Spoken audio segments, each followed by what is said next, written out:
नमस्कार दोस्तों, आप सभी का top 10 daily current affairs series में बहुत बहुत स्वागत है। आज 21 अक्टूबर है।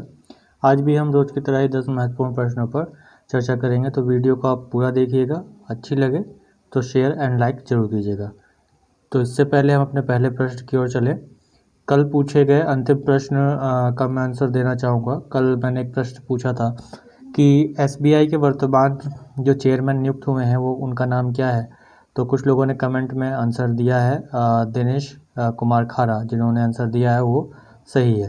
तो चलते हैं अपने पहले प्रश्न की ओर। तो आज का हमारा पहला प्रश्न है, BrahMos supersonic missile cruise missile का नौसैनिक संस्करण किस जहाज से सफलतापूर्वक लॉन्च किया गया। ब्रह्मोस सुपरसोनिक क्रूज मिसाइल का सफलतापूर्वक जो अभी संस्करण है उसका लॉन्च किया गया। तो आंसर है INS चेन्नई। INS चेन्नई से जो है ब्रह्मोस सुपरसोनिक क्रूज मिसाइल का नौसैनिक संस्करण यानी कि नेवी में इसको लाने का जो एक दौर है वो शुरू हो चुका है ब्रह्मोस को लेकर, और ये INS चेन्नई जहाज़ पर इसको लॉन्च किया गया।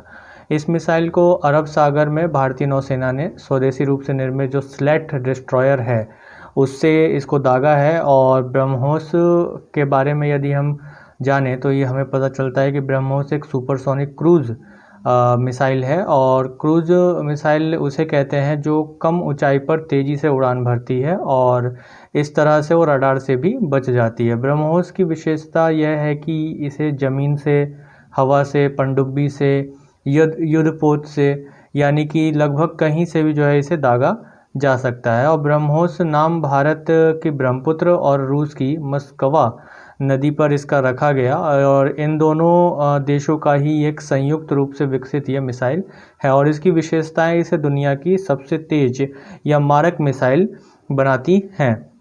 तो चलते हैं अपने अगले प्रश्न की ओर। तो आज का हमारा अगला प्रश्न है, हाल ही में अंतर्राष्ट्रीय सौर गठबंधन के अंतर्गत विश्वश्रेया पुरस्कार एशिया प्रशांत क्षेत्र में किस देश को प्रदान किया गया। विश्वश्रेया पुरस्कार जो है एशिया प्रशांत क्षेत्र में किस देश को प्रदान किया गया, ये अंतर्राष्ट्रीय सौर गठबंधन के अंतर्गत। तो इसका आंसर होगा जापान। जापान को ये विश्वश्रेया पुरस्कार एशिया प्रशांत क्षेत्र के लिए दिया गया। वहीं नीदरलैंड को अन्य क्षेत्रों में यानी कि यूरोप और अन्य क्षेत्रों में यह पुरस्कार प्रदान किया गया। तो ये पहली बार है कि अंतर्राष्ट्रीय सौर गठबंधन के अंतर्गत पुरस्कार दिए गए हैं। जो इसकी तीसरी बैठक हुई अंतर्राष्ट्रीय सौर गठबंधन की, उसमें इन पुरस्कारों की घोषणा की गई। और इसमें 3 श्रेणी के पुरस्कार दिए गए। कि विश्वस्तरीय पुरस्कार है जिसमें जो है ये जो भी देश हैं वो इंटरनेशनल सोलर अलायंस के जो चारों क्षेत्र हैं उसमें प्रत्येक में अधिकतम क्षमता का इस्तेमाल करने वाले जो देश हैं, यानी कि सौर ऊर्जा का अधिकतम रूप से उपयोग करना, उनको दिया जाता है विश्वश्रेया पुरस्कार, जिसमें जापान और नीदरलैंड शामिल हैं। इसके अलावा दूसरा जो पुरस्कार है इसमें कल्पना चावला पुरस्कार है, और यह पुरस्कार जो है वो सौर ऊर्जा के क्षेत्र में काम करने वाले जो वैज्ञानिक हैं, इंजीनियर्स हैं, उनके उत्कृष्ट योगदान के लिए उनको दिया जाता है। जैसे कि अभी IIT दिल्ली के डॉक्टर भीम सिंह को दिया गया। वहीं UAE यूनाइटेड अरब अमीरात के डॉक्टर आयशा अलनोनी को ये दिया गया पुरस्कार, कल्पना चावला पुरस्कार। इसके साथ ही अगर तीसरा पुरस्कार हम देखें तो तीसरा पुरस्कार का नाम है दिवाकर पुरस्कार। दिवाकर पुरस्कार, और ये दिवाकर पुरस्कार जो है वो उन संगठनों और संस्थाओं को दिया जाता है जो दिव्यांग लोगों के हितों के लिए काम करते हैं और जिन्होंने मेज़बान देश में जिस भी देश के वो संगठन हैं उसमें सौर ऊर्जा के उपयोग को काफ़ी हद तक बढ़ाया है। इसके लिए अगर हम देखें तो भारत के 2 संस्थान हैं इसमें, अर्पण संस्थान और आरुषि सोसाइटी। इन दोनों ने सौर ऊर्जा के क्षेत्र में महत्वपूर्ण कार्य किया है, जिसके लिए इनको दिवाकर पुरस्कार प्रदान किया गया है। इसके बाद चलते हैं अपने अगले प्रश्न की ओर। तो आज का हमारा अगला प्रश्न है, सिंगल वुमेन्स में डेनमार्क ओपन 2020 खिताब 2020 खिताब किसने जीता। सिंगल वुमेन्स में डेनमार्क ओपन 2020 खिताब किसने जीता। तो हमारा आंसर होगा नोजोमी ओकुहारा। नोजोमी ओकुहारा एक जापानी बैडमिंटन खिलाड़ी हैं और बैडमिंटन में जापान की ये पूर्व विश्व चैंपियन रही हैं नोजोमी ओकुहारा। इन्होंने वीमेंस सिंगल का खिताब जो है 3 बार विश्व चैंपियन ये पहले भी रह चुकी हैं, और ये 3 बार जो है विश्व चैंपियन रह चुकी कैरोलिना मरीन को हराया है। कैरोलिना मरीन को इन्होंने सिंगल विमेंस में हराया है। और अगर हम देखें मेंस में तो एंडर्स एंटोनसेन जो है वो मेंस सिंगल मेंस में डेनमार्क ओपन 2020 खिताब को जीता है उन्होंने। चलते हैं अपने अगले प्रश्न की ओर। तो आज का हमारा अगला प्रश्न है, विश्व सांख्यिकी दिवस कब आयोजित किया जाता है? विश्व सांख्यिकी दिवस कब आयोजित किया जाता है? तो आंसर है इसका 20 अक्टूबर। 20 अक्टूबर को विश्व सांख्यिकी दिवस मनाया जाता है। और ये तीसरा विश्व सांख्यिकी दिवस मनाया गया है 20 अक्टूबर 2020 को, और विश्व स्तर पर यह मनाया गया है। विश्व सांख्यिकी दिवस 2020 एक ग्लोबल कॉर्पोरेटिव एक तरीके से प्रयास है, वैश्विक सहयोगात्मक प्रयास है, जिसे संयुक्त राष्ट्र जो सांख्यिकी आयोग के मार्गदर्शन से आयोजित किया जाता है। यूनाइटेड नेशन स्टैटिस्टिक्स कमीशन के मार्गदर्शन से, इस गाइडेंस से इसको आयोजित किया जाता है। और इस बार की जो थीम रही इसकी वह रही connecting the worlds with data we can trust. Connecting the worlds with data we can trust. और पहली बार इस दिवस को 20 अक्टूबर 2010 में मनाया गया। और 20 अक्टूबर को हर 5 वर्ष पर विश्व सांख्यिकी दिवस आयोजित किया जाता है। यानी कि विश्व सांख्यिकी दिवस जो है हर 5 वर्ष पर आयोजित किया जाता है। तो ये तीसरा था, पहला 2010 में, दूसरा 2015 में और तीसरा 2020 में।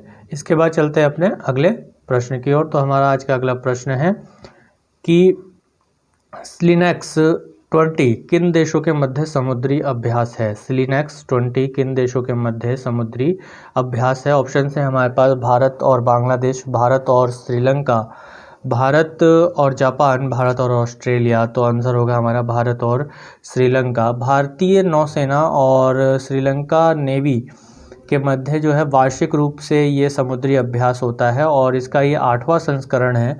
और इसका आयोजन श्रीलंका के त्रिंकोमाली में किया गया। त्रिंकोमाली में इसको आयोजित किया गया इस अभ्यास को। तो ये समुद्री अभ्यास है और इसका आयोजन कहाँ किया गया? श्रीलंका के त्रिंकोमाली में आयोजन किया गया इसका। चलते हैं अपने अगले प्रश्न पर।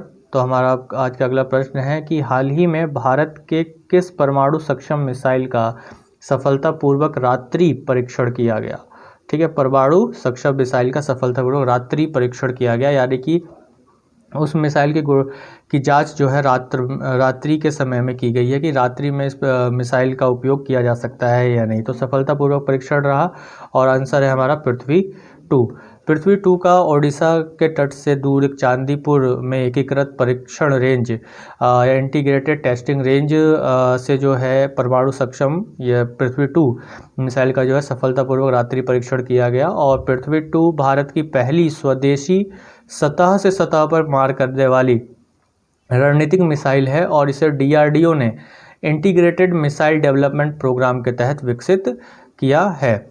DRDO के अध्यक्ष जो हैं उनका नाम है डॉक्टर G सतीश रेड्डी और DRDO का मुख्यालय नई दिल्ली में स्थित है। तो चलते हैं अपने अगले प्रश्न की ओर। तो आज का हमारा अगला प्रश्न है, किस भारतीय नौकरशाह को पहली बार कोविड क्रूसेंडर अवार्ड 2020 से सम्मानित किया गया? कोविड क्रूसेंडर अवार्ड 2020 से सम्मानित किया गया है। ऑप्शंस है हमारे पास दीपक मिश्रा, सुहास LY, इकबाल सिंह चहल, रोशन राय। तो आंसर होगा इकबाल सिंह चहल। इकबाल सिंह चहल मुंबई नगर पालिका कमिश्नर हैं और इन्हें पंचशील फाउंडेशन द्वारा कोविड क्रूसेंडर अवार्ड 2020 से सम्मानित किया गया। और इकबाल सिंह चहल यह पुरस्कार पाने वाले पहले भारतीय नौकरशाह बन गए हैं। इस पुरस्कार को पाने के बाद इनको ये जो पुरस्कार मिला है वो इनके धारावी जो कि एशिया का सबसे बड़ा स्लम है उसमें कोविड-19 के दौरान सराहनीय कार्य करने के लिए प्रदान किया गया है। इन्हें कोविड क्रूसेंडर अवार्ड 2020 किसे दिया गया? इकबाल सिंह चहल को। चलते हैं अपने अगले प्रश्न की ओर। तो आज का हमारा अगला प्रश्न है कि उत्तर प्रदेश में जटायु संरक्षण केंद्र कहाँ स्थापित किया जा रहा है? उत्तर प्रदेश में जटायु संरक्षण केंद्र कहाँ स्थापित किया जा रहा है? ऑप्शंस हैं हमारे पास कुशीनगर, बस्ती, पटनौरा, महाराजगंज। तो आंसर होगा महाराजगंज। उत्तर प्रदेश के मुख्यमंत्री श्री योगी आदित्यनाथ जी ने जटायु संरक्षण केंद्र का शिलान्यास किया महाराजगंज में।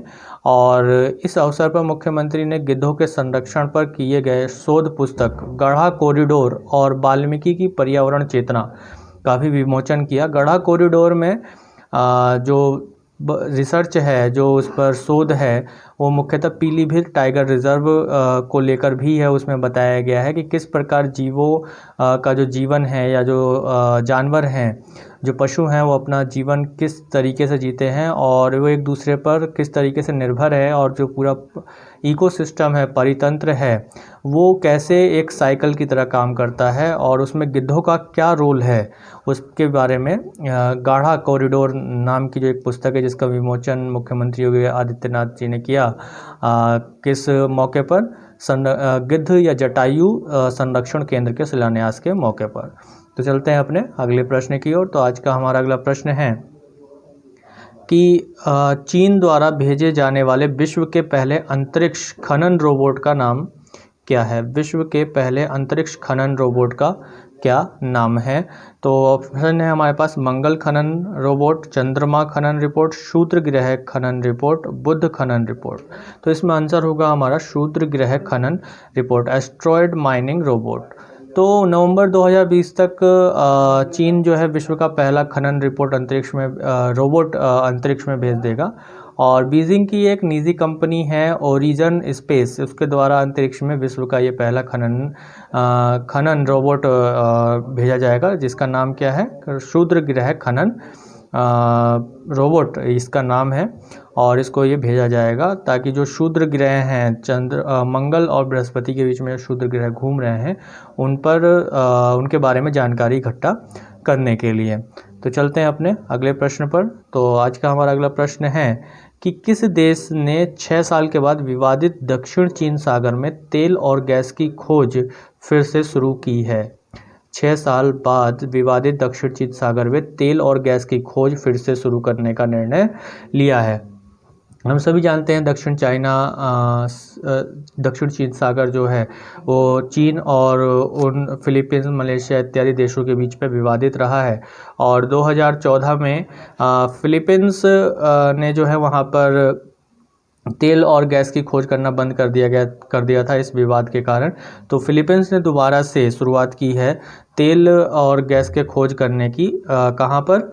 दक्षिण चीन सागर में। दक्षिण चीन सागर का अगर हम लोकेशन देखें तो ये कुछ यहाँ पर पड़ता है कि इससे जो लगने वाले देश हैं, जैसे कि वियतनाम है, मलेशिया है, ये फिलीपींस है, ठीक है, मलेशिया का इंडोनेशिया के हिस्से हैं। तो ये सभी जो है दक्षिण चीन सागर, साउथ चाइना सी से लगने वाले देश हैं। और इधर यहाँ पर मलक्का जल संधि है, और इस मलक्का जल संधि के माध्यम से हम अंडमान सागर में प्रवेश करते हैं, और अंडमान सागर से हम हिंद महासागर, बंगाल की खाड़ी में प्रवेश करते हैं। और भारत से व्यापार का जो दक्षिण चीन सागर में रास्ता है वो मलक्का जल संधि से होकर जाता है। तो ये बहुत ही महत्वपूर्ण रास्ता है। और साउथ चाइना सी का भी अपना एक रणनीतिक स्थिति है, भौगोलिक स्थिति रही है, जिसके कारण इस पर लगातार विवाद होते रहे हैं चीन के साथ। इन सभी देशों के साथ और चीन के बीच में लगातार इस पर अधिकार क्षेत्र को लेकर विवाद